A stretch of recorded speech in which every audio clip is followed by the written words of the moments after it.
എൻ്റെ അശ്വതിയുടെ എത്രയോ വർഷത്തെങ്ങനെ ഒരു ഡ്രീമാണ്, മറ്റൊന്നും കൊണ്ടല്ല.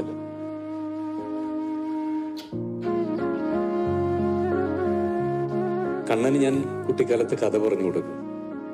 ഒരിക്കൽ ചക്കിക്കൊരു രാജകുമാരൻ വരും. ഭയങ്കര സുന്ദരനായിട്ടുള്ള രാജകുമാരൻ ചക്കിയെ തേടി വെള്ള കുതിരവണ്ടിയിൽ വരും. അങ്ങനത്തെ കഥകളാണ് ഞങ്ങൾ ഒരുപാട് പറഞ്ഞു കൊടുത്തിട്ടുള്ളത്. ദൈവം